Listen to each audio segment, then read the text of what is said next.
Welcome to the Apex Sunday podcast, hosted by myself, Robert Ross, John Dowsett, and Charlie Walker. And today we're talking about the 2026 Japanese Grand Prix.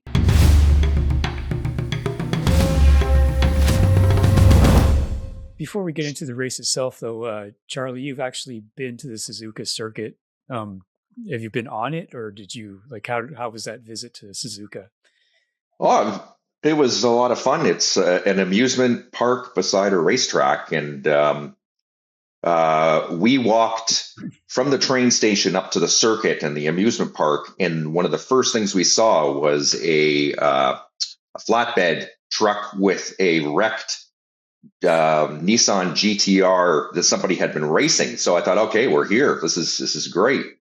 But no, yeah, we were on the Ferris wheel a couple times and rode the rides, saw the Honda exhibits, but then we also rode the electric go-karts around. You get to ride about drive a third of the circuits. You go through the Senna S's and nice. Yeah, it was neat. I was sort of holding up my camera and I was following my sons along. But yeah, you go through the Senna S's, and just before you get to that Degner section, they turn you off and you go back onto the start, finish straight. Right. But yeah, it was nice. It's a nice circuit. Like big time elevation changes, right? Yeah. I've noticed that you notice in the coverage, they don't really even the hairpin, when you see from certain angles, there is a lot of elevation change in that circuit, and you don't really notice it unless you're looking at it from certain angles. Yeah. Like, to me, it's just the straight. That's the flattest part, and everything else is up and down. So yeah. As a lensman in both still and motion, I can tell you that that's something you just simply cannot capture. Like it's almost like downhill skiing, right? Yeah. Like occasionally you'll see a shot of downhill skiing. It's like, oh my God, that's steep. And then they'll go back to the standard shot where it doesn't look as steep. Right. So, in driving the simulator, you talked about motorsport last time, John, and driving that, like, the elevation changes are massive. Yes. And, there's so many corners you're coming up to, where exactly do I turn into, and so forth. Mm-hmm. Yeah. And the screen just flattens it out. But, getting onto the race itself, last year, Charlie, I talked to John and said that the Italians must be happy because Ferrari was getting Lewis Hamilton and Ducati was getting Marc Marquez. And so last season, not so good for Lewis.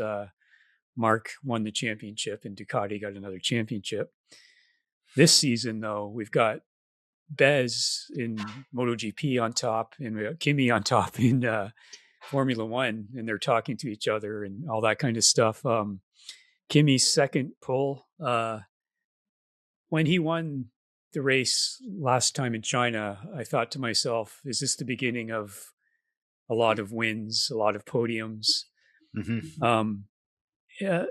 His second pole position kind of said that, this is the start of his confidence building up and his experience starting to pay off.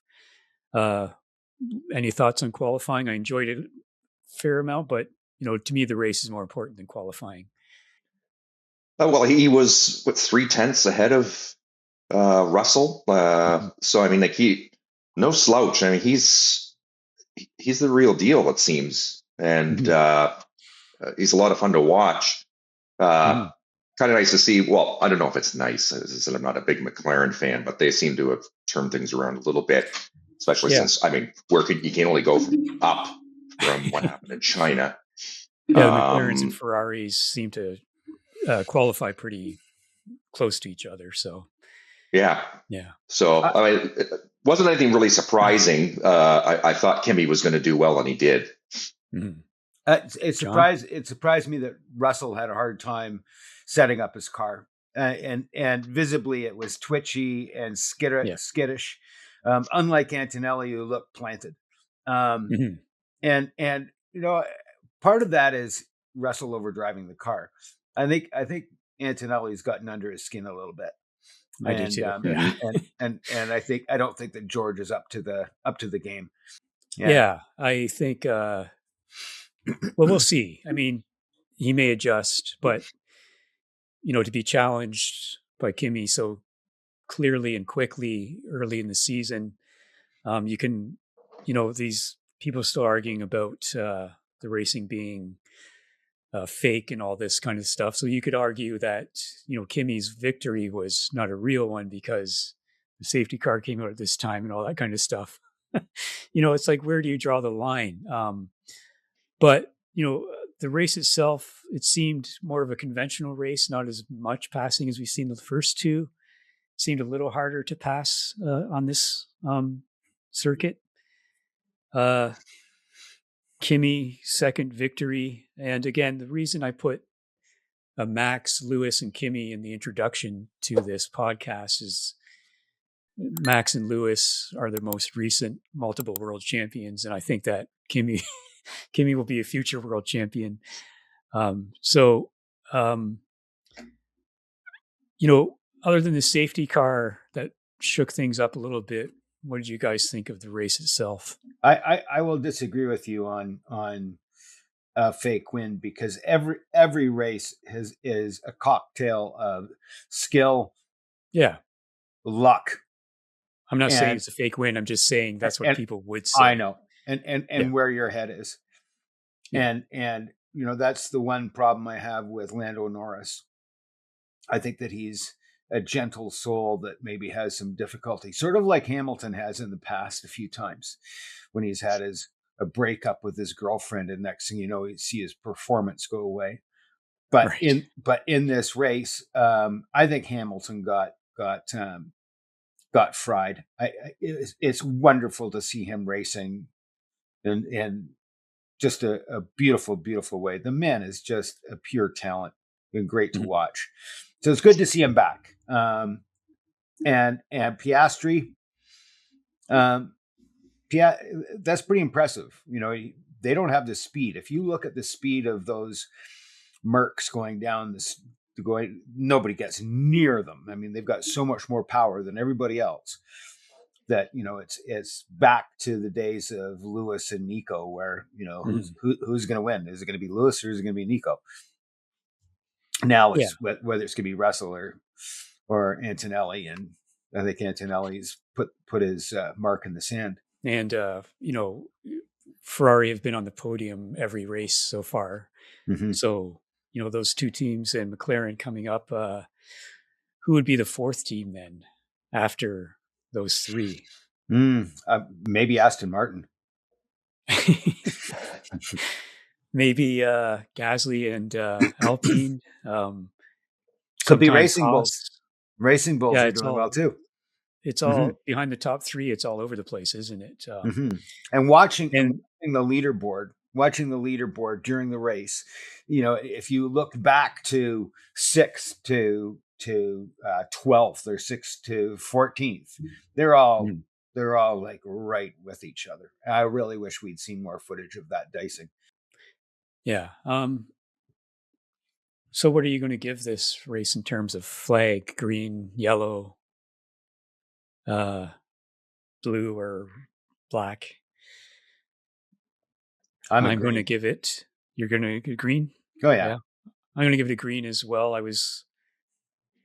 For me, yellow means some of the race was pretty boring, but I only switched to another screen once during this race to check something out.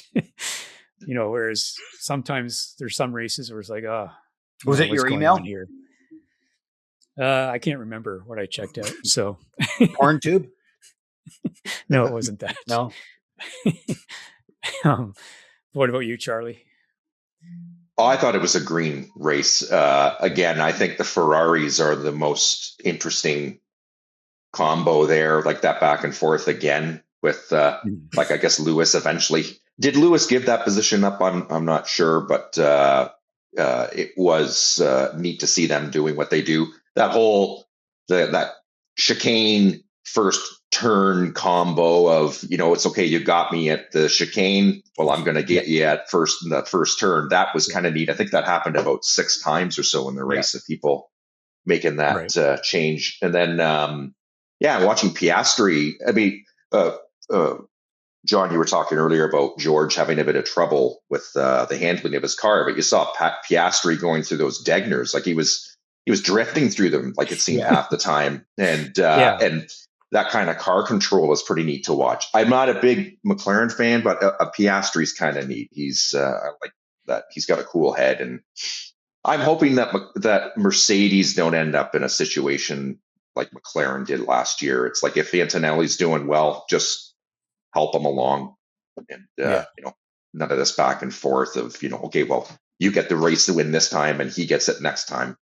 That's not good. Just let them race. Yeah. Do it like McLaren. And Ferrari though, Ferrari is just letting that's how entertaining is that? Is race cars drivers racing? It's neat to watch. And if they can Ferrari can come up with a power plant, then they've got the championship all sewed up. I mean, that car's starts are unbelievable, and the way it goes around corners is unbelievable. So all they need is a little bit more power, and nobody will touch them. The power units can be upgraded to an extent. There's some sort of system where the FIA determines, and it's completely we don't know how they determine this, but if they determine that your engine is 2% down on the top engine, you can upgrade it in certain ways. So Honda will definitely be in that category. Oh yeah. Cadillac. No, Cadillac's a Ferrari engine, right? The Audi, right? And but Ferrari seems to think that they'll be in that, so if they are in that, then they can improve their engine. But I don't think they'll be part of that. I think they should be Honda and Audi. I think they should be. I mean, if you look what happens on the long straights, they look like they're looking for a place to park. And right. And look we skipped Audi. How can we skip Audi? Oh my God. Oh my God. Like everything they've gone in, they've dominated, but they've never been in F1 before. And here they are coming out of the gates doing really well. Yeah. So it would be interesting to see what the development of that team is. Yeah, they're kind of the Audi is where I thought Williams would be this year. And Williams is where I thought Audi would be. Like they've Williams is kind of disappointing.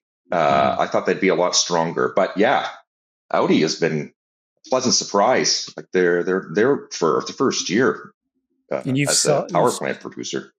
You've seen their car at the Toronto Auto Show, didn't you? It's probably just a show car, but yeah, it is. How does it look in person, color wise?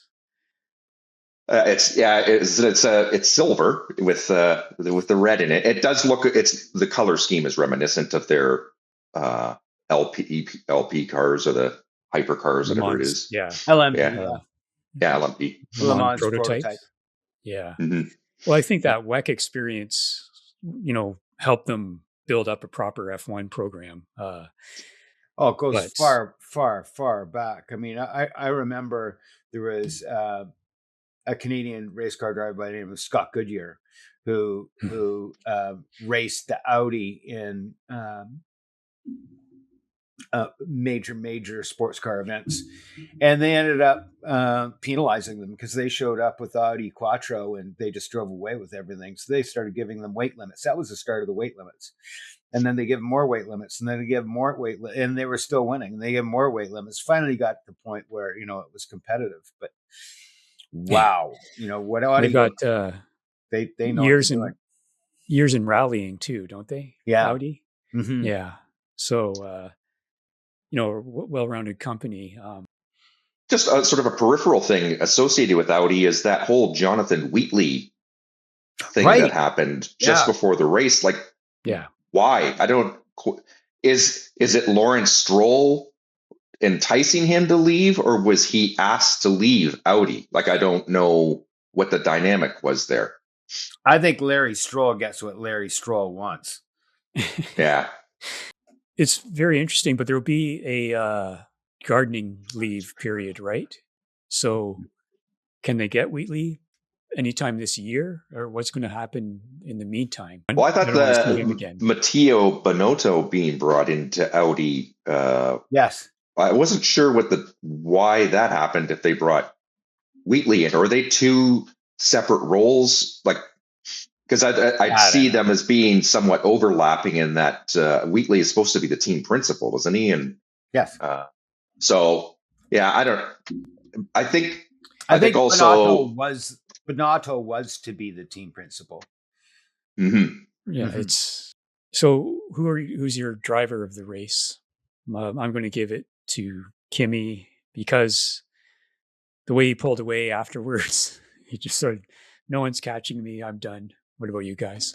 It's a tough just one. So I'm not going with the same guy you went with. I'll go with Piastri. Hey, come on. Now, who am I supposed to pick? I can tell you who it isn't, and it isn't Russell. His whinging gets quite painful.